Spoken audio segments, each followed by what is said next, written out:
સવારમાં બધા કોથળા રહ્યા ને એ બહાર કાઢી દીધા અને અત્યારે આ પંખો ઉપાડતા હતા. અહીંયાથી આ ખેતર પણ સાફ કરી દીધું છે. અમારે 2 લીંબોળી છે, એક અહીંયા છે ને એક બોર લાગતી. દરરોજ લીંબુ તોડી જાય છે, રાખતા જ નહીં ને વાયરાના 2 દિવસથી વાયરો ઘણો છે એટલે લીંબુ પણ બધા નીચે ગરી ગયા છે. જય માતાજી, જય દ્વારકાધીશ મિત્રો. તો કેમ છો? તો સ્વાગત છે તમારું આજના આપણા નવા વ્લોગ વિડીયોમાં. અને અત્યારે મિત્રો વાગી ગયા છે 11:30 અને સવારના ઉપાડતા હતા એડાના સામે નાખેલા ભોંપા પડે અને તમાકુના કોથળા પણ બહાર કાઢી દીધા છે. ને જોઈ લો, મારે 2 લીંબોળી છે, એક અહીંયા છે ને એક બોર લાગતી. દરરોજ લીંબુ તોડી જાય છે, રાખતા જ નહીં ને વાયરાના 2 દિવસથી વાયરો ઘણો છે એટલે લીંબુ પણ બધા નીચે ગરી ગયા છે, નીચે પડી ગયા છે. ને સવારમાં બધા કોથળા રહ્યા ને એ બહાર કાઢી દીધા અને અત્યારે આ પંખો ઉપાડતા હતા. અહીંયાથી આ ખેતર પણ સાફ કરી દીધું છે જ્યાં ઢોરસ રહે. અને આ 90 કોથળા જેવા છે, બધા બહાર કાઢીને મૂક્યા છે. કાલે કે પરમ દિવસે હવે ભરાવાના થશે. 90 બોરી ભરાણા છે કોથળા. અને જમવાનું બની ગયું છે, જમી પણ લઈએ હવે અને જમવા બેસી ગયા. બટાકા ભાજીને ખાય સાય નહીં, એક તો દોત નહીં ને.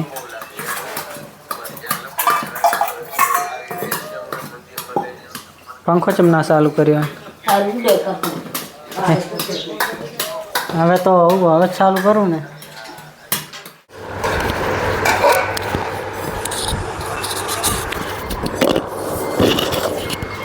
તો ફેમિલી જમવા માટે બેસી ગયા છીએ બંને ભાઈ.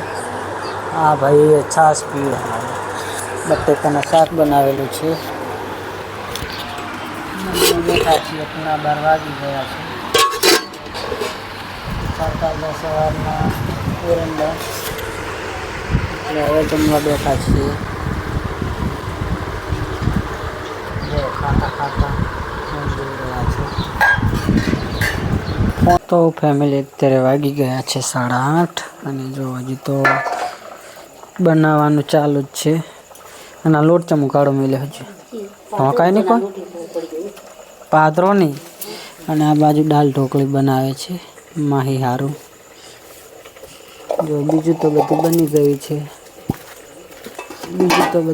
ગયું છે. દાળ ઢોકળી ફરીથી બનાવી કે મારે દાળ ઢોકળી જ ખાવી છે. અને કાલે છે હાતમ એટલે આમાં તેલ છે અને એમાં બનાવી રહ્યા છે દાળ ઢોકળી.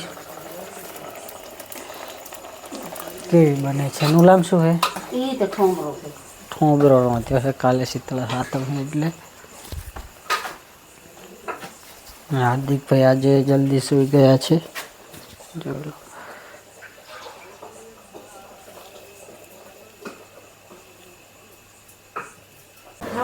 8:30 તો વાગી ગયા છે. અને એ તમાકુ ભરતા હતા ગાડીમાં એટલે મોડું થઈ ગયું આજે.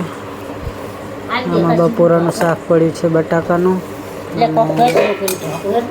આમાં છે ભીંડીનું શાક બનાવ્યું છે આજે.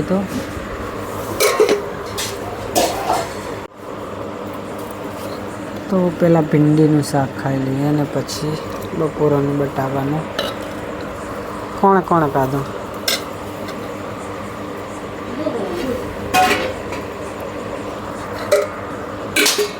इधर का है,